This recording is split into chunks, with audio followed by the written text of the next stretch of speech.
अभय जीवन अर्थात भीतीपासून मुक्ती. आहार, निद्रा, भय आणि मैथून या गोष्टी सर्व प्राणी मात्रांसाठी सारख्याच असतात असे संत एकनाथांनी म्हटलेलं आहे. प्रत्येक सजीवास अन्न लागते, प्रत्येकाला झोप किंवा विश्रांती हवी असते, प्रत्येक सजीवास भीतीची भावना असते आणि प्रत्येक सजीव प्रजोत्पादन करीत असतो. भीतीची भावना ही एक नैसर्गिक भावना आहे. अजिबातच जर भीती नसेल तर अनेक अनर्थ ओढवतील. जीवनात व्यवस्थित जगण्यासाठी, व्यवस्थित वागण्यासाठी भीती ही आवश्यक अशी बाब ठरते. जीवनातून भीती संपूर्णपणे टाळता येणे शक्य नाही. भीती ही निसर्गानेच निर्माण केलेल्या अनेक संरक्षणात्मक यंत्रणांपैकी एक यंत्रणा आहे. अगदी लहान वयापासून भीती असते. लहान मुलाला मोठ्याने ओरडले तरी ते दचकून रडते. त्याला जास्त प्रकाशाची व मोठ्या आवाजाची भीती वाटत असते.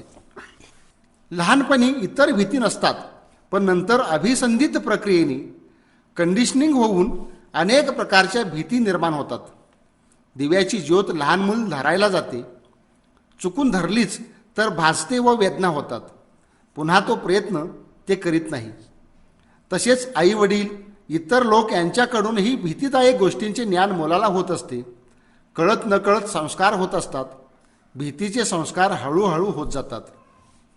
भीतीच्या भावनेचे मूळ. प्रत्येक सजीवामध्ये काही मूलभूत भावना आढळून येतात. त्या भावनांपैकी भीतीची भावना ही सुद्धा मूलभूत स्वरूपाची आहे. भीती ही नैसर्गिक व स्वाभाविक भावना आहे. भीतीच्या भावनेसाठी आणखी दोन मूलभूत भावना काम करीत असतात.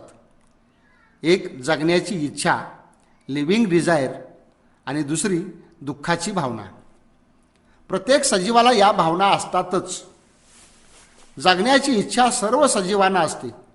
आपण कधी संपू नये, आपले अस्तित्व टिकून राहावे ही स्वाभाविक भावना आहे. या भावनेमुळे स्वतःचे अस्तित्व मिटवणारी दुसरी कोणतीही गोष्ट असेल त्याची भीती वाटू लागते. प्रत्येकाला जगावेसे वाटते, चांगले जगावेसे वाटते. जगताना जीवनात अनेक सुखदुःखाचे प्रसंग येत असतात. त्यातील सुख हवे असते तर दुःख नकोसे वाटते. ज्या गोष्टीतून दुःखाची निर्मिती होईल असे वाटते त्या गोष्टींची भीती वाटू लागते. ती भीती दुःख टाळण्यासाठीची भीती असते. लहान मुलाला आगीचा चटका बसला की ते परत त्याला स्पर्श करीत नाही, त्याला भिवू लागते.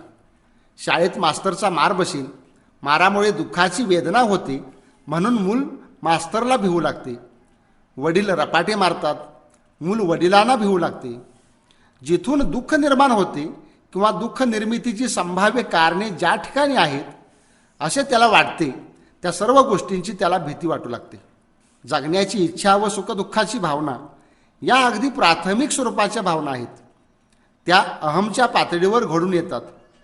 होणारे दुःख अहमला होते व ते त्याला नकोसे वाटते, तर अहमला आपले अस्तित्व नेहमी टिकून राहावे असे वाटत असते. या दोन गोष्टी भीतीसाठी प्राथमिक स्वरूपाचे कारण असते. पुढे संस्कारातून, गैरसमजातून, कंडिशनिंगमधून अनेक प्रकारची भीती जन्म घेत असते. भीती ही संरक्षण यंत्रणा आहे. भीती ही निसर्गाने दिलेल्या संरक्षण यंत्रणेचा एक भाग आहे. जीवाचे संकटांपासून संरक्षण व्हावे यासाठी ती निर्माण झालेली आहे. माणूस निसर्गातील अनेक संकटाशी तोंड देत पुढे आलेला आहे. मानवाची आजची प्रगती म्हणजे निसर्गाशी सामना करीत पुढे येण्यासाठी दाखवलेली त्याची जिगर आहे. निसर्गातील अनेक गोष्टींशी त्याला टक्कर द्यावी लागली आहे. इतर प्राणी व माणूस यांचा झगडा, निसर्गाचा लहरीपणा व माणूस यांचा झगडा, या सर्वाला त्याला तोंड द्यावे लागले आहे. निसर्गात वावरताना समोर एखादे संकट दिसली, समजूया की वाघ दिसला, तर मग काय करणार? वाघाला न भीता माणूस तसाच बसून राहिला तर काय होईल? वाघ माणसाला चट्टामट्टा करून ढेकर देऊन निघून जाईल. माणसाचे अस्तित्व संपुष्टात येईल. मग वाघ दिसता क्षणीच वाघाविषयी भीती निर्माण होईल व तो माणूस तिथून पळून जाईल. इतर संकटांपासून संरक्षण व्हावे म्हणून भीती निर्माण झालेली आहे. नैसर्गिक भीती.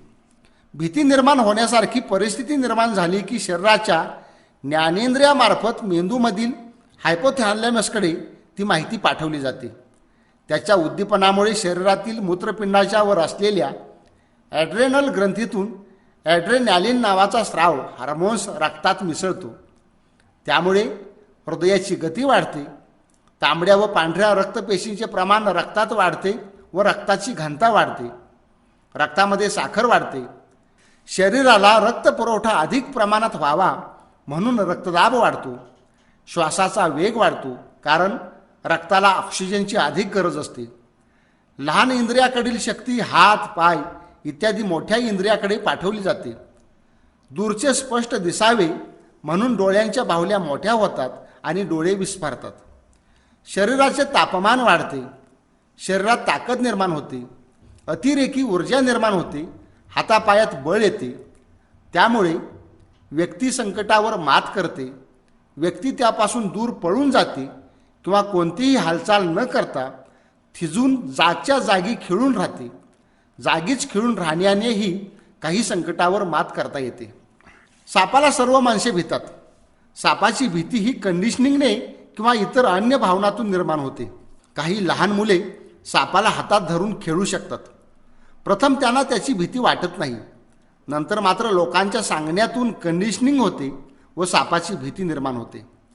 समजा साप दिसला तर क्षणार्धात त्याची भीती निर्माण होते व माणूस काठी आणून त्याला मारण्याचा प्रयत्न करील किंवा त्यापासून दूर पळून जाईल. अशी ही नैसर्गिक भीती माणसाचे संरक्षण करण्यासाठी निर्माण झालेली असते. भयगंड. नैसर्गिक भीती ही स्वाभाविक प्रकारची असते, तर भयगंड म्हणजे अनैसर्गिक भीती होय. माणसांना अवास्तव अशा प्रकारची जी भीती वाटते त्याला म्हणतात भयगंड, फोबिया. अशी भीती कारणाशिवाय कृत्रिम स्वरूपाची असते. ती अतिशयोक्तीपूर्ण व अतिरेकी भीती असते. अशा निरर्थक भीतीला भयगंड म्हणतात. विकृत स्वरूपाची भीती म्हणजेच भयगंड. भयगंड हा अतार्किक व तर्कविसंगत विचारांतून निर्माण झालेला असतो. त्याचे स्पष्टीकरणही देता येत नाही व त्याच्यावर ताबाही मिळवता येत नाही.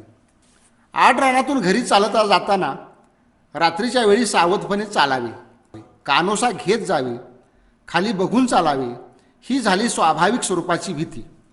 ही भीती आवश्यक आहे, कारण पायाला ठेच लागू नये, विंचू काटा वगैरेंचा उपद्रव होऊ नये, जीवाला धोका होऊ नये म्हणून घेतलेली ही काळजी असते. जीवाची काळजी घेणे ही नैसर्गिक भीतीच्या रूपाने व्यक्त होते. तर रात्रीचं अजिबात घरातून बाहेर न पडणं, बाहेर पडलंच तर अकारणच गांगरून जाणं, रात्रीचा प्रवासच टाळणं, बाहेरचं कितीही महत्त्वाचं काम टाळणं, हा झाला भयगंड किंवा अस्वाभाविक भीती. गर्दीत फार चंगराचंगरी होते म्हणून काही माणसं गर्दीत जाणं टाळतात. मात्र प्रवासाला गेल्यानंतर तिथं गर्दी असेल या विचारानं प्रवासच टाळणं याला म्हणतात भयगंड. नैसर्गिक भीतीच्या भावनेचा अतिरेक झाला की त्याचे रूपांतर भयगंडात होते. भयगंडात वाटणारी भीती अनाकलनीय व अकारण स्वरूपाची असते. भयगंडाची लक्षणं. भयगंडित व्यक्ती असहाय्य बनते. भीतीविषयीची त्याची जाणीव त्याला माहीत असते. त्याचं वास्तवाचं भान सुटलेलं नसतं, तरीही त्याला भीतीचा अनुभव अपरिहार्यपणे येत असतो. त्याचं मन काळवंडून जातं. जीवन आक्रसलं जातं. भीतीमागोमाग उदासीनता येते व जीवनात निराशेचा अंधार पसरतो. कमालीचं नैराश्य येतं. आत्मविश्वासाला तडे जातात. जीविताला धोका आहे असं वाटतं. मन संशय पिशाच्याने पछाडलं जातं. भीतीला किती शब्द वापरलेत पहा. भय, धास्ती, भीती, भयक्रांतता, भयार्थता, घोर लागणं, धास्तावून जाणं, दहशत बसणं, भयाने व्याकुळ होणं, फूल उमलताना त्याला पाणी कमी मिळावं व ते आटून जावं, त्यावेळी ते फूल आतल्या आत आक्रसून जातं, करपू लागतं. तसंच अशा स्वरूपाच्या भीतीनं माणसाचं होत असतं. भयगंडाने स्मरणशक्तीवर परिणाम होतो व स्मरणशक्ती कमी होते. भयग्रस्त व्यक्तीस कमालीची असुरक्षिततेची भावना वाटत असते. भीतीचा झटका आला की कमालीचं अस्वस्थ होतं. शरीराचा थरकाप उडतो. छातीत धडधड सुरू होते. तोंडाला कोरड पडते. दरदरून घाम फुटतो. चक्कर येते. कपड्यातच लघवी होते. कधीकधी शौचासही होते. पोटात गोळा येतो. दातखिळी बसते. बोबडी वळते. चेहरा पांढरा फटक पडतो. डोळ्यापुढे अंधारी येते. हातपाय लटपडू लागतात. भीती जर जास्त झाली तर माणूस बेशुद्ध पडतो. तीव्र भीतीच्या झटक्याने हृदयक्रिया बंद पडून मृत्यू ओढवतो. अकाली केस पिकतात, तोंडावर सुरकुत्या पडतात, डोळ्यातील व चेहऱ्यावरील तेज लोपते, डोळे खोल जातात, गालफडे बसतात, अकाली वार्धक्य येते. शक्तिपात झाल्याप्रमाणे सर्व शरीर गळून जातं. हृदय आणि रक्ताभिसरणाविषयीच्या तक्रारी वाढतात. जठर व आतडी यांच्यात तक्रारी निर्माण होतात. मानदुखी, पाठदुखी, खांदेदुखी, डोकेदुखी सुरू होते. पोटात दुखतं, मळमळतं, पोट गॅसेस धरतं, पोटात मुरडा येतो, हातपाय गार पडतात, हातापायांना मुंग्या येतात. भीतीच्या झटक्याने शरीराच्या सर्वच संस्थांवर ताण पडतो. भीतीचे झटके जर वारंवार येऊ लागले, अतिरिक्त दाब होतो व हृदयविकारही होऊ शकतो. भीतीने विचारशक्ती, कार्यशक्ती व प्रसंगावधान नष्ट होते. मनुष्य गांगरून जातो, थिजून जातो, दिशाहीन होतो. समोर काळाकुट्ट अंधकार पसरतो. कोणतेही काम सुव्यवस्थित होत नाही. धैर्य, चिकाटी, एकाग्रता व आत्मविश्वासाचे बुरुज ढासळतात. शरीराची वाढ खुंटते. सारे जीवन निरस व बेचव होते. जीवनातील गंमतच संपून जाते. त्याला आनंद उपभोगता येत नाही, सुख घेता येत नाही. कर्तृत्व शक्ती आणि पौरुषत्व पांगुळते. भीती व भयगंड. भीती ही माणसाचं स्वास्थ्य, सुख व जीवन टिकवण्यासाठी निसर्गानं दिलेली भावना आहे. तर अतिरिक्त व अनाठायी भीती म्हणजे भयगंड. भीतीला फिअर म्हणतात. ती स्वाभाविक असते. भीती असावी लागते, असलीच पाहिजे. तर अकारण व अतिरेकी भीतीला भयगंड किंवा फोबिया म्हणतात. फोबिया या संज्ञेचाच अर्थ आहे सर्वसामान्यपणे भीतीदायक न वाटणाऱ्या गोष्टींची अकारण भीती वाटणं. माणसाला भीती कोणत्याही वस्तूची, घटनेची, व्यक्तीची, कारणाची व काल्पनिक गोष्टीचीही वाटू शकते. भीती कशाची वाटेल याला काही मर्यादा नाही. कुणालाही कशाचीही भीती वाटू शकते. या जगात जेवढ्या म्हणून वस्तू आहेत, विचार, कल्पना, घटना ज्या काही घडून येतात, त्यातील कशाचाही भयगंड होऊ शकतो. नैसर्गिक भीती ही आवश्यक आहे, तर भयगंड ही अनावश्यक भीती आहे. घसरडा जिना उतरताना बाजूला धरून उतरणे आवश्यक आहे, कारण त्यात पडण्याची भीती आहे. मात्र पडेल म्हणून जिनाच उतरू नये किंवा मध्येच लिफ्ट बंद पडेल म्हणून लिफ्टमध्ये कधीच बसू नये हा भयगंड आहे. झुरळ जेवणात येऊ नये ही झाली स्वाभाविक भीती. झुरळाला प्रचंड भिणी, झुरळ म्हणजे डायनासोर आहे असे वाटणे ही झाली अनैसर्गिक भीती. यालाच फोबिया असे म्हणतात. भीतीची कारणे. भीती अभिसंधानात्मक कंडिशनिंग पद्धतीने निर्माण होत असते. अभिसंधान म्हणजे नैसर्गिक उद्दीपकामुळे जी प्रतिक्रिया निर्माण होते, तीच प्रतिक्रिया कृत्रिम उद्दीपकामुळेही निर्माण होते. डॉक्टरने इंजेक्शनची सुई टोचली असता ती दुखते व मूल रडू लागते. असे काही वेळा घडले की केवळ सुई पाहिली तरी मूल रडते व नंतर डॉक्टरला पाहिले तरी ते रडू लागते. आणखी पुढे सुईसारखी कोणतीही वस्तू व डॉक्टरसारखी कोणतीही व्यक्ती पाहिली की भीती वाटू लागते. विशिष्ट भीतीचे रूपांतरण होऊन त्याचे सामान्यीकरण होते व नंतर काल्पनिक भीती वाटू लागते. एखाद्या प्रसंगी धक्कादायक कटू अनुभव आला किंवा विद्रूप दृश्य दिसले तर तशी परिस्थिती उद्भवली तर किंवा त्या संबंधातील गोष्टीशी संबंधित भयगंड निर्माण होतो. भयानक अपघात, मारामारी, रक्तपात, दंगल इत्यादीतून अनेक वाईट गोष्टी अनुभवास येतात. यातून अनेक प्रकारच्या भीती वाटू लागतात. एखादं कुत्रं जर चावलं तर पुढे कुत्र्याची भीती बसते. तर कधी कधी कुत्र्यासारखा दिसणारा कोणताही प्राणी त्या रंगाचा जरी दिसला तरी त्याची भीती वाटू लागते. अनेक भयगंडाचे बीज लहानपणातील भयग्रस्त प्रसंगात व संस्कारात असते. आई वडील, घरातील व समाजातील माणसे भयानक विचार व्यक्त करतात. भयावह सूचनांचे प्रक्षेपण सारखे होते. लहान मुलांना भूतांची, बावाची भीती घातली जाते. तो बावा, भूत कधीच पाहिलेले नसते. भूत म्हटले की मुले आणि मोठेपणी माणसे अगदी गर्भगळीत होऊन जातात. भूतांच्या गोष्टी निघाल्या की अंगावर सरसरून काटा उभा राहतो. यातील विशेष असे आहे की यातील एकानेही भूत पाहिलेले नसते. भूताची भीती ही पूर्णपणे काल्पनिक असते. म्हणजेच कल्पनेतून भीती निर्माण होऊ शकते. भीती निर्माण करणारी काही प्रमुख कारणे पाहू. चिंतेचा झटका. चिंता जेव्हा अधिकाधिक होत जाते, तीव्र स्वरूपाची होते, तेव्हा ती भीतीचे रूप घेते. चिंता व भीती दोन्हीमध्ये फार जवळचा संबंध आहे. चिंतेपासून भीती निर्माण होते आणि भीतीचे कारण नष्ट न झाल्यामुळे चिंता आणखी वाढत जाते. भीती किंवा भयगंड हे मानसिक चिंतेचे प्रकार आहेत, असं फ्रॉइडनं सांगितलं आहे. ही चिंता अंतर्मनात झालेल्या संस्कारातून व कल्लोळातून निर्माण होत असते.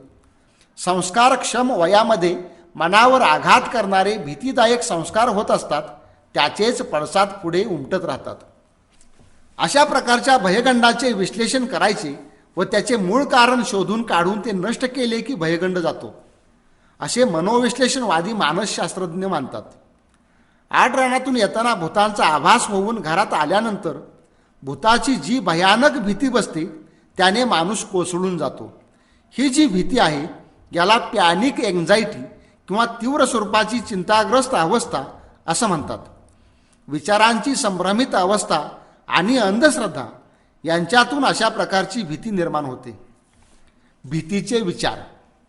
भीतीचं अस्तित्व भीतीयुक्त विचारांमध्ये असतं. भीती हा सुद्धा एक प्रकारचा विचारच असतो.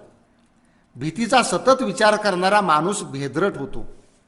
मनुष्याला जे आजार होतात त्यातील अनेक आजार हे रोगट मनोवृत्ती व भीतीयुक्त विचारांमुळेच होतात. एकदा एका गावात रोग शिरला तेव्हा त्या गावात 500 माणसे मेली. त्यांचे सर्वेक्षण व निरीक्षण केले असता समजले की प्रत्यक्ष रोगाने 250 माणसे मरण पावली होती आणि बाकीची रोग झाला या भीतीनं मरून गेलेली होती. प्रत्यक्ष आजाराची व रोगाची लागण होण्यापेक्षा तो रोग झालाय हा विचारच त्या माणसाला मारायला किमान गलितगात्र करायला पुरतो. माणूस स्वतःच्या विचारांशी इतका तादात्म्य पावलेला असतो की त्याचे जसे विचार असतात त्याच प्रकारचा तो बनत असतो. नेहमी यशाचा विचार करणाराच यशस्वी होतो, तर अपयशाचा विचार करणारा अपयशी होतो. नेहमी गरिबीचा विचार करणारा गरीब बनत जातो. गरिबांचा विचार करणे व गरिबीचा विचार करणे या दोन्ही विचारात फार फरक आहे. सकारात्मक विचारातून सकारात्मक क्रिया होते, तर नकारात्मक विचारातून नकारात्मक क्रिया घडून येते. भीतीचे कारण भीतीयुक्त विचारामध्येच असते. चुकीचा दृष्टिकोन. प्रत्येकाचा जगाकडे पाहण्याचा एक दृष्टिकोन असतो. जशी दृष्टी असेल तसे जग दिसते. जग जर चुकीचे वाटत असेल तर आपलाच दृष्टिकोन चुकीचा आहे म्हणून समजावे. प्रत्येक गोष्टीला काहीतरी कारण असते. ती कारण परंपरा अयोग्य पद्धतीने मानली तर त्यातून भीतीचा जन्म होतो. अवैज्ञानिक कारण परंपरा, घटनेचं वस्तुस्थितीचं अज्ञान व त्याकडे पाहण्याचा चुकीचा दृष्टिकोन यातून भीती निर्माण होते. अनुवंशिकता. भीतीचा आणि अनुवंशिकतेचा फार जवळचा संबंध आहे. संशोधनाअंती असं आढळून आलं की ज्या घरातील व्यक्तीला भीतीचा त्रास होत असतो त्याच्या घरातील म्हणजे रक्ताच्या नात्यातील एखाद्या तरी व्यक्तीला चिंता, उदासीनता, अतिकाळजी इत्यादीपैकी एखाद्या मनोविकाराचा त्रास असतो. अनुवंशिकतेने अनेक पिढ्यातील गुण पुढे येत असतात. लांबच्या पिढीतील सुद्धा एखादे भीतीला कारण असलेले गुणसूत्र आले तरी त्याचा त्रास पुढच्या पिढीला जाणवत राहतो. भ्रामक कल्पना व चुकीचे संस्कार. माणसे अनेक प्रकारच्या कल्पना बाळगून असतात. वेगवेगळ्या घटनेविषयी, परिस्थितीविषयी त्यांचे अनेक गैरसमज असतात. खुळचट समजुती बाळगून असलेली असतात. उदाहरणार्थ, पिंपळाच्या झाडावर मुंजाबा असतो. आडरानातील विहिरीत भूतं असतात. अमक्या ठिकाणची जागा वाईट आहे. मांजर आडवं गेले की काम होत नाही. पालीनं आवाज केला तर अमुक अमुक होतं. पाल बाहेर ओरडली की यांच्या मनातली पाल चुकचुकू लागते. अशा प्रकारच्या भ्रामक कल्पनांना मान्यता म्हणतात. या मान्यता किंवा गैरसमजातून भीती निर्माण होत असते. मूल वाढत असताना समाजातील या सगळ्या मान्यतांचे संस्कार त्या मुलावरही होत असतात. या भ्रामक कल्पनांच्या बियांचं त्या मनामध्ये अंकुरण होतं. पुढे त्याचं बाळशेदार झाड बनतं आणि त्या झाडाला येणारं फळ म्हणजे भीती.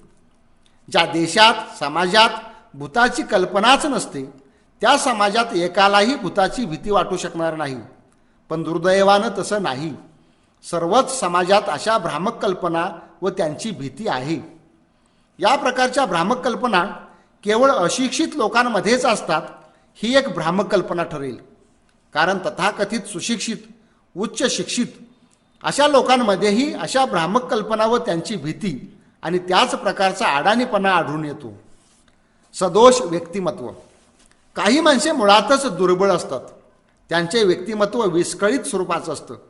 दुर्बल विचार, सदोष व्यक्तिमत्व, छोट्या मोठ्या गोष्टीची अधिक चिंता करण्याची प्रवृत्ती, अति हळवेपणा, प्रत्येक बाबतीतला कमालीचा काटेकोरपणा इत्यादी गुणदोष असतील तर अशा व्यक्तिमत्वाचा माणूस भीतीला लवकर बळी पडतो.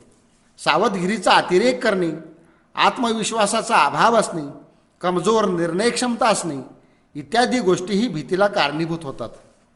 बाहेर पडताना घराला कुलूप लावावे हे ठीक आहे. कुलूप लावताना ते व्यवस्थित लावावे इथंपर्यंत ठीक आहे. पण एकदा खात्री होऊनही तीनदा कुलूप ओढून पाहणे, थोडे पुढे गेले असले तरी पुन्हा माघारी येऊन खात्री करून घेणे, अशा माणसाकडे आत्मविश्वास फारच कमी असतो. किंबहुना मानसशास्त्रामध्ये याला एक प्रकारचा मनाचा आजार आहे असं म्हटलं जातं. अशा प्रकारचे व्यक्तिमत्वातील दोष भयगंडाला कारणीभूत ठरत असतात. भीतीची सुरुवात अशी होते. अनुकरण. लहान मुलांपासून मोठ्या माणसापर्यंत सर्वच जण अनुकरणशील असतात. भीतीचे सुद्धा लोक अनुकरण करतात. म्हणजे ज्या गोष्टीला एक भीत असेल तर त्यालाच दुसरा भिवू लागतो. आई जर झुरळाला भीत असेल तर मुलगासुद्धा भीतो. या अनुकरणातून भीतीचा असा विशिष्ट अनुभव येतो. त्या अनुभवाचा संस्कार उमटतो व त्या संस्कारातून भीतियुक्त विचार तयार होतो. साप आणि साहेब यांचं उदाहरण पहा. लहान मुलाला सापाचीही भीती वाटत नाही व तथाकथित साहेबाची पण वाटत नाही. सापाचं अंग आणि साहेबाची दाढी एकाच कुतूहलानं ते धरील. मात्र पुढे समजू लागते इतर लोक साहेबाला घाबरतात, साप बघून पळून जातात. साहेबाच्या व सापाच्या पुढं कोण थांबत नाही. मूल त्याचंच अनुकरण करतं. मोठा होऊन मुलाखतीला साहेबापुढं जायला याचे पाय लटपटू लागतात.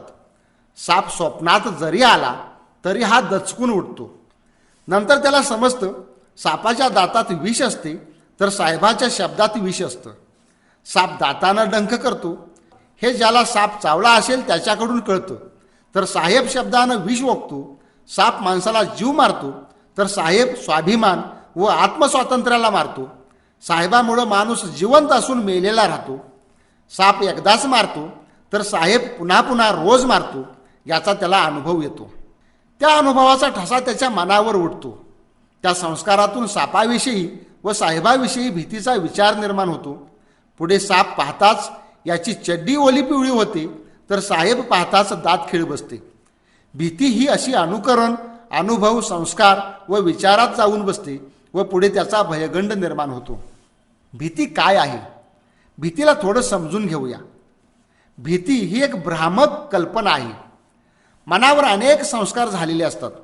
त्याचप्रमाणे अनेक कल्पनाही तयार झालेल्या असतात. त्या कल्पनांपैकी बहुतांश कल्पना या अवास्तव, भ्रामक किंवा खोट्या कल्पना असतात. त्याला वास्तविक अर्थच नसतो. प्रतिष्ठेची कल्पना, मान्यतेची कल्पना, भूताची कल्पना, मरणाची कल्पना, अपमानाची कल्पना, शकून अपशकुनाची कल्पना, अशा हजारो कल्पना आपल्या मनात निर्माण झालेल्या असतात. या कल्पनांमध्ये भीती दडलेली असते. परीक्षेच्या भीतीनं मुलगा परीक्षेलाच जात नाही किंवा आजारी पडतो. उत्तर नीट आठवत नाहीत वगैरे परिणाम दिसतात. त्याची कल्पना काय असते? त्याला वाटत असतं परीक्षेत उत्तरच आठवली नाही तर मला नीट लिहिता येईल का? मी लिहिलेलं परीक्षकाला समजेल का?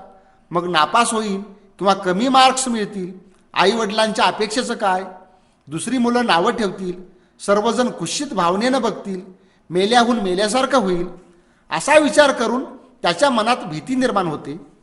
त्यानं परीक्षेविषयी, समाज, आईवडिलांच्या अपेक्षा इत्यादीविषयी ज्या कल्पना बाळगलेल्या होत्या त्या कल्पनेतील घोड्यावर स्वार होऊन तो चिंताग्रस्त होतो व त्यातून भीतीचा जन्म होतो. भीतीबाबत जे कृष्णमूर्ती आपल्या education and significance of life या पुस्तकात म्हणतात, भीती हा सर्जनशीलतेच्या वाटेवरील अडथळा आहे. आपण लौकिक प्रतिष्ठेच्या मागे धावतो याचे कारण भयच होय. या प्रतिष्ठित आणि नीतिग्रस्त लोकांना जीवनाचा अर्थ मुळीच कळलेला नसतो. आपल्या नैतिकतेच्या भिंतीपलीकडे त्यांची नजर जाऊच शकत नाही. नैतिकतेच्या मळक्या भिंगाच्या चष्मातून जगाकडे पाहणाऱ्या त्यांच्या नीतिग्रस्त डोळ्यांना सत्याचे दर्शन कधीच होत नाही. आपण निर्माण केलेल्या भ्रमाच्या जगातच ते वावरत असतात.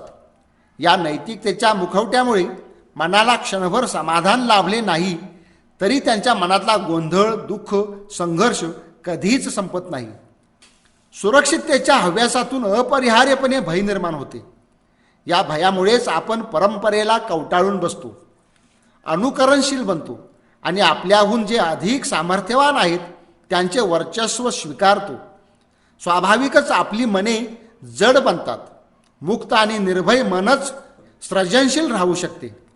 आपली नैतिक मूल्यांच्या कल्पना, पाप पुण्यांच्या कल्पना, स्वर्ग नरकाच्या कल्पना, नाते संबंधाच्या कल्पना, सत्ता व अधिकाराच्या कल्पना, सामाजिक व आर्थिक कल्पना, राजकीय कल्पना व त्यांचे कायदे कानून याविषयीच्या कल्पना इत्यादी प्रकारच्या सर्व कल्पना ह्या भ्रामक स्वरूपाच्या आहेत. अशा प्रकारच्या भ्रामक कल्पनामधूनच भीतीचा उगम होतो. या कल्पनांना भीती चिकटलेली असते. आपण या कल्पना कवटाळल्या की भीतीला पण कवटाळले जाते व कल्पना खऱ्या मानू लागलो की ती भीतीसुद्धा खरी मानू लागतो. या सर्व प्रकारच्या कल्पना भ्रामक आहेत हे ऐकून अनेकांना आश्चर्य वाटले असेल, पण ते खरे आहे. त्यातील काही कल्पना व्यवहार उपयोगी आहेत म्हणून त्यांना योग्य म्हणता येईल, पण माणसाचे बरेच व्यवहार हेच मुळात भ्रामक आहेत. राज्यसंस्था, अर्थकारण व लग्न संस्था या गोष्टी फार मोठ्या भ्रामक कल्पनेवर उभ्या केलेल्या आहेत.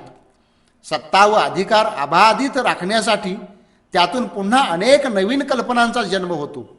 नैतिक कल्पनासुद्धा अशा भ्रामक समजुतीवर पोचलेली आहे. माणसाला नेहमी भयग्रस्त ठेवून त्याचे स्वत्व हिरावून घेऊन त्याच्यावर स्वामित्व प्रस्थापित करण्यासाठी या कल्पनांचा फार मोठ्या प्रमाणावर वापर झालेला आहे. भीतीविषयी हे विश्लेषण फारच व्यापक व वरच्या स्तरावरच आहे. रोजच्या व्यवहारात भीती नेमकी कशी काम करते ते पाहू. भीती ही एक संभ्रमित अवस्था आहे. तुम्ही सैनिकांचं प्रशिक्षण पाहिलं असेलच. हातात रायफल देऊन समोर एक लक्ष दिलेलं असतं, सावधान किंवा दक्षची पोज. मात्र सावधान म्हणून कुठलीच आज्ञा दिली नाही तर ते तसेच बसून राहतील व अवघडून जातील. भीतीने शरीरातही नेमके तसेच होते. शरीराचा कॅप्टन म्हणजे मन आणि सैनिक म्हणजे सर्व इंद्रियासह शरीर. मनातल्या कल्पनेप्रमाणे, विचाराप्रमाणे किंवा आगंतुक उद्दीपक दिसलं किंवा तसं मनाला नुसतं वाटलं तर ते सावधानतेचा आदेश शरीराला देतं. शरीर सावध कसं होतं? ॲड्रेनॅलिनचे व स्टेरॉइडचे स्त्राव वाढतात. रक्त शर्करा वाढते, रक्ताची गती वाढते व रक्ताचा प्रवाह मोठ्या स्नायूकडे वळवला जातो. हृदयाची धडधड वाढते, श्वसनक्रिया जलद गतीनं होते, पचनक्रिया मंदावते, स्नायू ताणले जातात. शरीर कोणत्याही क्षणी कोणतीही हालचाल करायला जय्यत तयारी करतं, अगदी दक्ष किंवा सावधान होतं. मन नावाच्या कॅप्टननं सावधान म्हणताच एवढ्या सगळ्या क्रिया क्षणार्धात घडून येतात. मात्र पुढचा निर्णय न दिल्याने शरीर तशाच सावधान स्थितीत अडकून पडतं व अवघडून जातं, थकून जातं. मनाने योग्य वेळी योग्य तो निर्णय न दिल्याने शरीर अवघड परिस्थितीत अडकून पडतं आणि त्याचे वेगवेगळे अनिष्ट परिणाम भोगावे लागतात. नकारात्मक मन, योग्य वेळी विवेकानं विचार करणारं मन, खंबीर दृढनिश्चयी मन जर नसलं म्हणजे अशी संभ्रमित अवस्था निर्माण होते. संभ्रम निर्माण होणे म्हणजे त्यावेळी नेमके काय करावे हे न कळणे. ही अवस्था दीर्घकाळ राहिली तर भयगंड निर्माण होतो. संभ्रमित अवस्था विवेकी विचाराने व योग्य निर्णयाने नाहीशी होते. त्यासाठी मन कणखर, शक्तिशाली व सामर्थ्य संपन्न बनवावे लागते. वास्तवाचे भान ठेवावे लागते. भीती ही एक मान्यता आहे. मान्यता म्हणजे अशा गोष्टी की ज्या खऱ्या नसतात, पण इतर अनेक लोक त्या गोष्टींवर विश्वास ठेवतात व आपण पाहतो. इतरांचे पाहून त्यांचे अनुकरण करून आपणही त्या गोष्टी खऱ्या मानू लागतो. मान्यता म्हणजे आपल्या विचारातून, प्रत्यक्ष अनुभवातून, संस्कारातून निर्माण झालेल्या अवास्तव व भ्रामक कल्पना की ज्यांना आपण कवटाळून बसतो. मान्यता या कधीच खऱ्या नसतात. मानवाच्या अज्ञानानं त्या तयार झालेल्या असतात. मान्यतांमुळे सत्य झाकोळलं जातं. अनेक लोक भूताला भितात, साहेबाला भितात, सत्तेला, अधिकाराला भितात. सत्तेची व अधिकाराची भीती वाटते म्हणून सत्ता राबवणारा सत्ताधारी व अधिकार राबवणारा अधिकारी यांना सुद्धा लोक भिवू लागतात. भूताची भीती जितकी खोटी असते तशीच अधिकारी व सत्ताधाऱ्यांविषयी भीती खोटी असते. सत्ता व अधिकार ही फार सूक्ष्म गोष्ट आहे. केवळ मंत्री, कलेक्टर यांच्याकडेच या गोष्टी असतात असे नव्हे, तर मुलांना शिकवणाऱ्या शिक्षकाकडे सुद्धा सत्ता असते. काही घरात आई सत्ता चालवते तर काही घरात वडील सत्ताधारी असतात. समाजातील कोणताही माणूस सत्ता व अधिकार यातून सुटत नाही. रानात मेंढरं किंवा म्हैशी राखणाराही आपली सत्ता व अधिकार मेंढरावर व म्हैशीवर चालवित असतो. त्याला वाटेल तिथंच त्यांना चरावं लागतं. त्यानं नेईल तिकडंच त्यांना जावं लागतं. मेंढरं राखणाराची मेंढरावरील सत्ता आणि सत्ताधाऱ्यांची लोकावरील सत्ता यात सत्ता म्हणून काडीचाही फरक नसतो. फक्त मेंढरामध्ये फरक असतो. रानातील मेंढरं 4 पायांची असतात तर गावात, शहरात राहणारी मेंढरं फक्त 2च पायावर चालतात. दोघांनाही स्वतःचा असा आवाज नसतो आणि दोघंही खाली मान घालूनच जगत राहतात. ही मेंढरं भीतीच्या दबावाखाली अशी का वागतात? कारण त्यांच्या काही मान्यता असतात, काही कल्पना त्यांनी उराशी बाळगलेल्या असतात की ज्या खोट्या, भ्रामक व गैरसमजुतीवर आधारलेल्या असतात. उंचावरून पडण्याची अशीच एक कल्पना असते. माणसाचे पाऊल ठेवण्यासाठी 6 बाय 8 इंचाची जागा पुरेशी असते. जमिनीवर ठेवलेल्या 1 फूट रुंदीच्या फळीवरून आपण आरामात जाऊ शकतो. पण तीच फळी 20 मजली 2 इमारतींवर ठेवली व जायला सांगितले तर? इतक्या उंचावरून चालताना आपण पडलो तर? ही कल्पनाच त्याचे पाय थरथर कापायला लावते व खरोखर पाडते सुद्धा. भीतीची कल्पना ही अशी असते. व्यक्तिगत जीवनापासून सामाजिक जीवनापर्यंत सर्व प्रकारची भीती अशी या मान्यतामध्ये लपलेली असते. योग्य समज निर्माण झाली की मान्यता नाहीशी होते. जसा सूर्य उगवला की अंधकार नाहीसा होतो, तसेच वास्तवाच्या ज्ञानाने मान्यतांचा अंधकार नाहीसा होतो. मान्यता संपवण्यासाठी दुसरे काही करावे लागत नाही. फक्त सत्य समजून घेतले की मान्यता नाहीशा होतात. भीती हा अविवेकी विचार असतो. माणसाचं जे काही सर्वस्व ठरतं ते त्याच्या विचारावरून. मनात जसा विचार उगम पावतो तशीच त्याची कृती होते. विवेकी विचारात सत्य असते तर अविवेकी विचारात अज्ञान असते. अज्ञानात भीती दडलेली असते. बहुतांश लोकांना अंधाराची भीती वाटत असते. अंधारात काहीच दिसत नाही व समजत नाही. खरे तर अंधाराची भीती म्हणजेच अज्ञानाची भीती असते, अज्ञाताची भीती असते. अज्ञान व अंधकार दोन्ही गोष्टी सारख्याच आहेत. अंधारात दुसरं काही दडलेलं असतं का नाही हे सांगता येणार नाही. मात्र अंधारात भीती मात्र दडून बसलेली असते. अंधार झाला की ती भीती माणसाला पछाडते. विचार करायला शिकणं म्हणजेच शहाणं होणं, तर विचाराचा अभाव म्हणजेच अज्ञान व अविवेकी विचार म्हणजे भीती. भीती भयगंड कशाचा असतो? भीती कशाचीही वाटू शकते.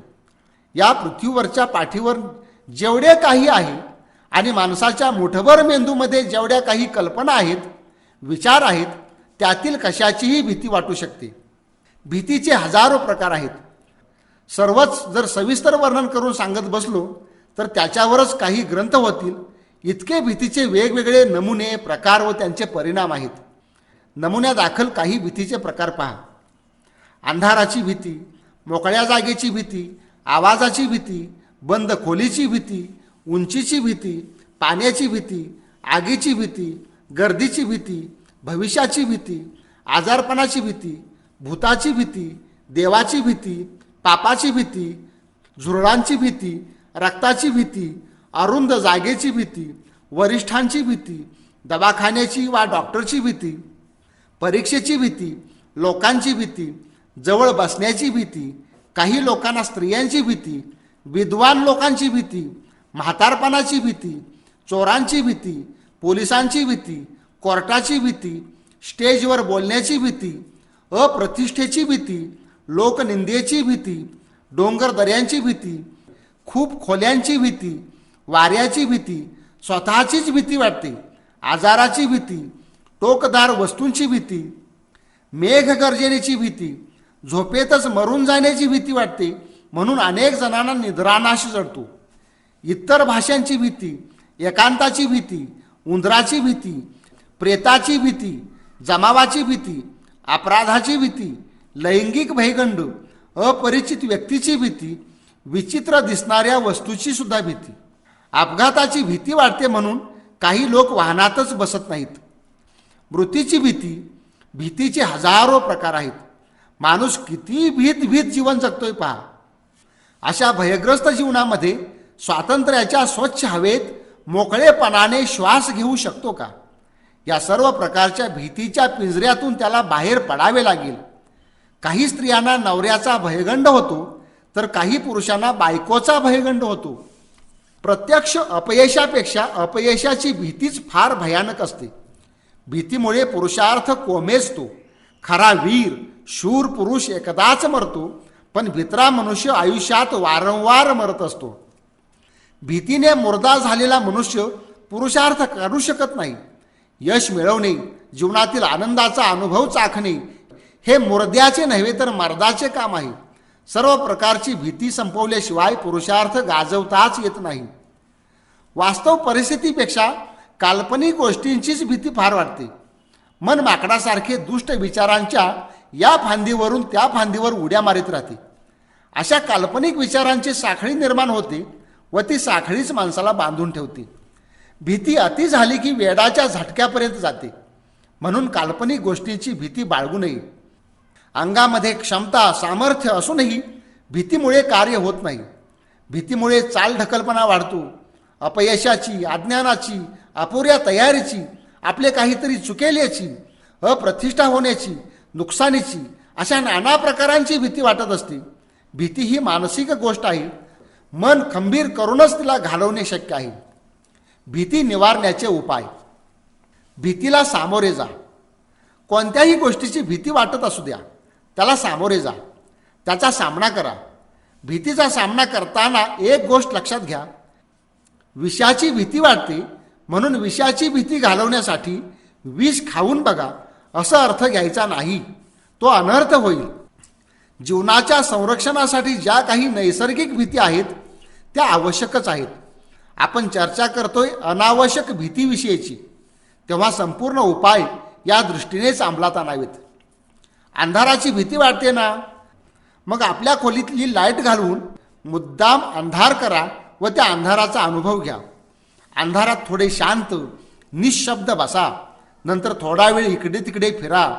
हालचाली सावकाश करा. घाई करू नका. स्टेजवर बोलण्याची भीती वाटते ना, मग जेव्हा जेव्हा संधी मिळेल तेव्हा स्टेजवर जा. स्टेजवरचा वावर वाढवा. हळूहळू थोडं थोडं बोलायला सुरुवात करा. प्रथमतः एखाद्याचं नाव तरी पुकारता येईल. हळूहळू बोलण्याचा सराव वाढवा.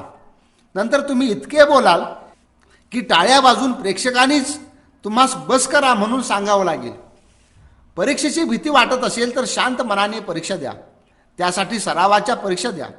प्रत्येक परीक्षा म्हणजे वार्षिक परीक्षा आहे असे समजून लिहा व वार्षिक परीक्षा सरावाची परीक्षा आहे असे समजून परीक्षेला सामोरे जा. भीतीचा सामना करायला शिकलात की भीती कुठल्या कुठे पळून जाते. प्रथम पाण्याला भिणारी मुले पुन्हा पुन्हा पाण्यात जाऊन व्यवस्थित पोहायला शिकतात. भीतीचा सामना करा. भीतीला जाऊन भिडा. भीतीपासून पळालात की भीती तुमच्या पाठी लागते व जिथे जाल तिथपर्यंत ती येऊ शकते. म्हणून पळू नका. भीतीचा सामना करताना दोन गोष्टी करायच्या. एक, भीतीला भ्यायचे नाही व दोन, भीतीशी प्रत्यक्ष भिडायचे. भीतीला भिवून पळणारा कुठेही पळो, भीती त्याचा पिच्छा सोडत नाही. म्हणून पळू नका. मागे वळा. वळून भीतीला भिडा. भीतीला भिवून पाळणाऱ्याच्या मागे भीती पळते, तर भीतीला सामोरे जाऊन भिडणारास भिवून भीतीच पळून जाते. काही लोकांना प्राण्यांची भीती वाटते. प्राण्यांपासून ते दूर राहतात. प्राण्यांची भीती दूर करण्यासाठी प्रत्यक्ष ज्या प्राण्याची भीती वाटते त्या प्राण्यांपाशी जायचे, त्याचे निरीक्षण करायचे, त्याच्या अंगावरून हात फिरवायचा. असे केलेत तर तुमची त्या प्राण्याविषयीची भीती दूर जाऊन त्याच्याविषयी प्रेम निर्माण होईल. तुम्ही त्यांच्या प्रेमात पडाल. भीती आणि प्रेम एका वेळी एकाच ठिकाणी अस्तित्वात असू शकत नाहीत. भीतीविषयी बोथटपणा. बोथट होणे म्हणजे भीतीला निर्ढावलेलं होणं. एकच गोष्ट पुन्हा पुन्हा केली की शरीर व मन त्या गोष्टीविषयी निर्ढावलं जातं, त्याची त्याला भीती वाटत नाही. चोर काय करतो? पहिली चोरी करताना त्याला भीती वाटत असते, काळीज धडधडतं. पण जशी त्याची चोरीची संख्या वाढेल तशी त्याची भीती दूर होते व तो एक सराईत चोर बनतो. चोराचे हे तत्व आपण चोरापासून शिकूया. सराईत गुन्हेगाराची लाय डिटेक्टिव्ह चाचणी खरी येऊ शकत नाही, कारण त्याचं मन व शरीर निर्ढावलेलं असतं, त्याच्यात काहीच फरक पडत नाही. आपण आपल्या दैनंदिन जीवनातल्या भीतीबाबत हे तत्व अंमलात आणूया. ज्याची भीती वाटते तीच गोष्ट परत परत करायची. ज्या माणसाची भीती वाटते त्याच्यापाशी सारखे जायचे, त्याच्याशी बोलायचे. एखाद्या जागेवर किंवा झाडाखाली भूताची वस्ती आहे असे लोक म्हणत असतील तर त्या जागेवर गेले की काळीज धडधडू लागते. आपण मुद्दामहून त्या जागेवर जायचे, तेथे मुले नेऊन खेळायचे, तेथे वनभोजन करायचे, नंतर एकट्याने तेथे फेरे मारून यायचे. असे सारखे केल्याने तुम्ही त्या जागेविषयी निर्ढावले जाता. परत कधीही एकट्याने गेलात तर काळीज धडधडणार नाही, तुमची त्या जागेची भीती संपलेली असेल. यात एक तत्व महत्त्वाचे आहे. ज्याची भीती वाटते ते पुन्हा पुन्हा करीत राहायचे. गर्दीची भीती वाटत असेल तर प्रथम थोड्या गर्दीत, नंतर मोठ्या गर्दीत जायला सुरुवात करा. नंतर गर्दीतल्या गमती तुमच्या लक्षात येतील. एक काल्पनिक प्रयोग करा. ज्या गोष्टीची भीती वाटते ती गोष्ट प्रत्यक्षात करायला तुमचे धाडस होत नसेल तर तोच प्रयोग प्रथम कल्पनेमध्ये करा. निवांत वेळी गांभीर्यपूर्वक हा प्रयोग करा. मन शांत करा व ज्या विषयीची तुम्हास भीती वाटत असेल त्याला मनचक्षू समोर आणा व मनातल्या मनात त्याच्याशी तुम्ही सामना करताय असे अनुभवा. उदाहरणार्थ, झुरळाची भीती वाटते तेव्हा किचन ओट्यावरून झुरळ निघालेलं मनातच बघा. हळूच त्याला मनातल्या मनात पकडण्याचा प्रयत्न करा. पहिल्या दिवशी ते पळून जाईल. दुसऱ्यांदा त्याला पकडण्याचा निश्चय करून पटकन पकडा व मनातल्या मनात पळत बाहेर जाऊन त्याला फेकून द्या. अशी बरीच झुरळं तुम्ही मनातल्या मनात पकडून फेकून दिलीत की एके दिवशी खरोखर झुरळापाशी जा, त्याला चिमटीत धरा व खरोखर बाहेर फेकून द्या. तुमची झुरळाची भीती संपलेली असेल. 2-4 वेळा झुरळाला तुम्ही धरलेत की झुरळाची भीती संपेलच, पण त्याच्याशी तुमची चांगली दोस्ती जमेल. कोणत्याही भीतीच्या बाबतीत हा प्रयोग करा. समजा तुम्हाला मुलाखतीला जायचं आहे, त्यासाठी तुम्हास भीती वाटते आहे, तर काल्पनिक मुलाखतीचा हा प्रयोग अनेक वेळा करता येईल. मुलाखतीला तुम्ही आत्मविश्वासपूर्ण रीतीने गेलेला आहात, तिथे सर्व प्रश्नांची योग्य उत्तरे दिलीत, तुमची त्यांच्यावर चांगली छाप पडलेली आहे असे कल्पनेत बघू शकता. असे बऱ्याच वेळा केलं तर तुम्ही खरोखरीच्या मुलाखतीला न भीता जाऊ शकता. परीक्षेची भीती घालवण्यासाठी सुद्धा हा प्रयोग करता येऊ शकेल. भीती कोणती का असेना व कोणत्या का प्रकारची असेना, कल्पनेत तरी तिचा सामना करता येतोच. कल्पनेत सामना केलात तर व्यवहारामध्ये खरोखर सामना करायला बळ मिळतं, शक्ती येते, आत्मविश्वास वाढतो, भीतीचा बाऊ कमी होण्यास मदत होते. विवेकी विचारांची जोपासना. सुसंगत विचार करणे, तर्कसंगत विचार करणे, विज्ञाननिष्ठ वास्तववादी विचार करणे म्हणजे विवेकी विचार करणे होय. विवेकी विचार हा तटस्थ असतो, त्यात तारतम्य असते, त्यात सारासार विवेक असतो. विवेकी विचारात सुज्ञपणा असतो, एक समज असते. अलीकडे माणसं विचार करायचाच विसरून गेलेत, मग विवेकी विचार ही फार दूरची गोष्ट आहे. आणि जो विचार करतात त्यात तारतम्य तर नसतेच, पण कशाचाच कशाशी मेळ नसतो. एक मुलाचा पिता मुलाला डॉक्टरकडे घेऊन गेला. डॉक्टरी तपासणी करून त्याला काही औषधे दिली आणि सांगितले की मुलाला औषध पाजताना हलवून पाजा. वडील मुलाला घेऊन घरी आला व मुलाला दोन्ही हातावर आडवे धरून भरपूर हलवले आणि मग औषध पाजले. त्याच डॉक्टरकडे दुसऱ्या एका मुलाची आई मुलाला घेऊन गेली होती. डॉक्टरने औषध देऊन म्हटले, मुलाला पाजताना औषध हलवून पाजा. त्या माऊलीने भलताच अर्थ करून घेतला. मुलाला पाजताना म्हणजे स्तनपान करताना तिने आधी औषध हलवले आणि मुलाला स्तनपान केले. अशी असते समाजाची समज. एका विनोदी चित्रकाराने एक चित्र काढले होते. हॉटेलमध्ये एक वृद्ध गृहस्थ बटाटवडे मागून घेतो व वरचा भाग तसाच ठेवून आतील बटाटे तेवढे खात होता. वेटरने विचारले, असे का खाता? तेव्हा ते गृहस्थ म्हणाले, डॉक्टरने बाहेरचं खात जाऊ नका म्हणून सांगितलं आहे. एक माणूस सायंकाळी 7ला रोज घरी यायचा. त्यावेळी टी व्हीवर 7च्या बातम्या लागलेल्या असायच्या. नंतर नंतर तो समजू लागला, मी 7ला घरी येतो म्हणूनच बातम्या लागतात. कुत्रं गाडी खालून चालतं, त्याला वाटतं मीच गाडी ओढतोय. अशा स्वरूपाचा हा विचार असतो. एक माणूस शेतातून घरी गेला, पण त्याचं खुरपं शेतातच राहिलं. मुलाला ते आणायला पाठवलं. मुलगा म्हणाला, बाबा खुरपं नेमकं कुठं ठेवलंय? तेव्हा तो म्हणाला, मोठा काळा ढग होता त्याच्या खाली ठेवलं होतं. विवेकी विचार वेगळ्या प्रकारचा असतो. विवेकी विचारात शहाणपणा असतो, समज असते, तो सत्याला धरून असतो. तुम्हाला जर एखाद्या ऑफिसरला भेटण्यासाठी ऑफिसमध्ये जाण्याची भीती वाटत असेल तर विवेकी विचार काय सांगेल? त्या ऑफिसरचं तू काय देणं लागतोस का? नाही. त्याच्याकडे भीक मागायला निघालाय का? नाही. माझं काम करणं त्याचं कर्तव्य आहे, शिवाय त्यासाठीच त्याला पगार मिळतो. मग तू चोरी करायला निघालायस का? नाही, मी कधीच चोरी करत नाही. ऑफिसमध्ये गेल्यानंतर तो तुला बांधून ठेवील का? नाही. तुला शिव्या देईल का? नाही, कारण त्याचं मी काहीच खाल्लं नाही. मग जास्तीत जास्त काय होईल? एकतर तो काम करील किंवा करणार नाही. काम केलं तर उत्तम, नाही केलं तर दुसरा पर्याय शोधता येईल. मग भीती कसली? भूताच्या भीतीपासून सर्व प्रकारच्या भीतीपर्यंत विवेकाची साथ घेतली की ती भीती ही भीती राहतच नाही. वैज्ञानिक वास्तववादी दृष्टिकोन, विवेकी विचार, थोडीशी जिज्ञासावृत्ती व कारण कार्याची समज जर असेल तर भीतीला कारणच उरू नये.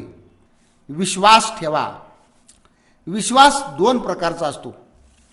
स्वतःवरचा विश्वास म्हणजे आत्मविश्वास आणि ईश्वरावरचा विश्वास, ईश्वराच्या सत्तेवरील विश्वास. आत्मविश्वास असलेल्या माणसाचे मन खंबीर असते, निर्णय शक्ती चांगली असते. तो भीतीला भीक घालत नाही. भीतीचा तो सामना करतो, त्यामुळे त्याच्यापुढे भीती ही भीतीच राहत नाही. स्वतःवरील विश्वास डळमळीत असलेली माणसेच पटकन भीतीने गांगरून जातात. ईश्वरावर विश्वास असेल तर ईश्वर सर्व शक्तिशाली व सामर्थ्य संपन्न आहे. तोच माझा पाठीराखा आहे. मी ईश्वराचेच काम करतोय, मग ईश्वर मला कसा सोडून देईल? ईश्वर सर्व शक्ती संपन्न असल्याने जगातली कोणतीच गोष्ट अशी नाही की जी ईश्वराच्या शक्तीच्या पलीकडची आहे. सर्व दुरीत, सर्व वाईट, सर्व शक्ती ईश्वरापुढे क्षुल्लक आहेत, कच्चित आहेत. ईश्वर सर्वत्र आहे, सर्वांच्या आत आहे. जिथे जाईल तिथे तोच उपस्थित आहे. मग भीती कसली आणि कोणाची? स्मशानातून जाताना रामराम म्हणत गेले की त्या व्यक्तीचा आत्मविश्वास वाढतो, मानसिक बळ मिळते आणि त्याची भीती कमी होते. ही शक्ती रामनामापेक्षा रामनामावरील विश्वासाची असते. विश्वास आणि भीती एका वेळी एका ठिकाणी नांदत नाहीत. सर्व त्याचीच लीला. त्या ईश्वराच्या सृष्टीत भीती कसली?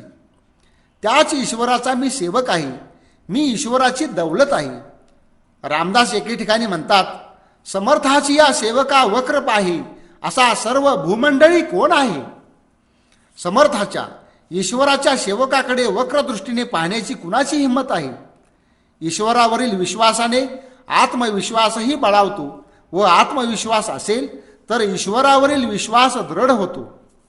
एक गोष्ट सांगितली जाते. एका घरात भूत राहत होते. ते तिथे कुणालाच राहू देत नव्हते. एके दिवशी एक माणूस धाडस करून संध्याकाळी गेला व तेथेच मुक्काम केला. रात्रीचं भूत आलं. त्याला म्हणालं, तुला मी खाणार, मारणार. तो म्हणाला, ठीक आहे, प्रथम तू एक काम कर, माझं आयुष्य किती आहे हे देवाला विचारून ये. भूत गेलं व काही क्षणातच विचारून परत आलं. त्यानं विचारलं, काय झालं? भूत म्हणालं, मी देवाच्या कारकुनापाशी विचारून आलो, तुला अजूनही 55 वर्ष आयुष्य आहे. मग तो माणूस म्हणाला, देव मोठा की तू मोठा? भूत म्हणालं, देव मोठा. मग तो माणूस म्हणाला, तुझ्यापेक्षा देव मोठा आहे हे तुलाही माहीत आहे. देवानं मला अजूनही 55 वर्ष आयुष्य दिलेलं आहे. तू जर मला आता मारलंस तर देवानं दिलेलं आयुष्य तू हिसकावून घेतलंस असा त्याचा अर्थ होतो. तू देवानं दिलेलं हिसकावून घेऊ शकत नाहीस, कारण देव तुझ्यापेक्षा मोठा आहे. तसं केलंस तर तू देवाच्या आज्ञेचा भंग केलास असं होईल, आणि तसं तू करू शकत नाहीस. तू काहीही बोललास तरी तू मला मारू शकत नाहीस. असं म्हणून त्या माणसाने काठी घेतली आणि भूताच्या मागे लागला. तुम्हीही देवाला शरण जा व भीतीच्या भूताला गाडून टाका. सर्व भीतीच्या मुळाशी मरणाची भीती काम करीत असते. भीती कोणत्याही प्रकारची असो, मरणाची भीती ही अंतिम असते. ती मरणाची भीती येते जगण्याच्या मूलभूत इच्छेतून. मरणाची भीती कशी घालवायची याविषयी एक ग्रीक तत्त्वज्ञ एपिक्युरस यांनी सांगून ठेवलं आहे. ते म्हणतात, जोपर्यंत आपण जिवंत असतो तेव्हा मेलेलो नसतो, मग भिण्याचं कारण काय? आणि जेव्हा मेलेलो असतो तेव्हा जिवंत नसतो, मग भ्यायचं कशाला? जिवंत आहोत तोपर्यंत जगण्यातला जीवनातला आनंद का हरवून बसावं? भीतीनं माणूस वारंवार मरतो व आत्मचैतन्य आत्मा आनंदाला पारखा होतो. आयुष्यात भीतीनं रोज रोज मरण्यापेक्षा जे अटळ आहे त्या मृत्यूविषयी विवेकी विचार करून एकदाच मरण्याचा निश्चय करा. पुन्हा पुन्हा मरू नका, कारण भीती माणसाला जिवंतपणीच पुन्हा पुन्हा मारित असते. रोज रोज मारणाऱ्या भीतीला मारून जिवंत व्हा व आनंदी जीवन जगा. हे भीतीचं मरण मारायला ईश्वरावरील विश्वास कामास येतो. शेवटची एक गोष्ट लक्षात ठेवा, मन निर्भय झाल्याशिवाय काहीच करता येणं शक्य नाही. निर्भय मनालाच जीवनाचा आनंद घेता येतो. म्हणून सर्वांनी आपली मनं निर्भय बनवावीत आणि जीवनाचा मनसोक्त आनंद लुटावा. धन्यवाद.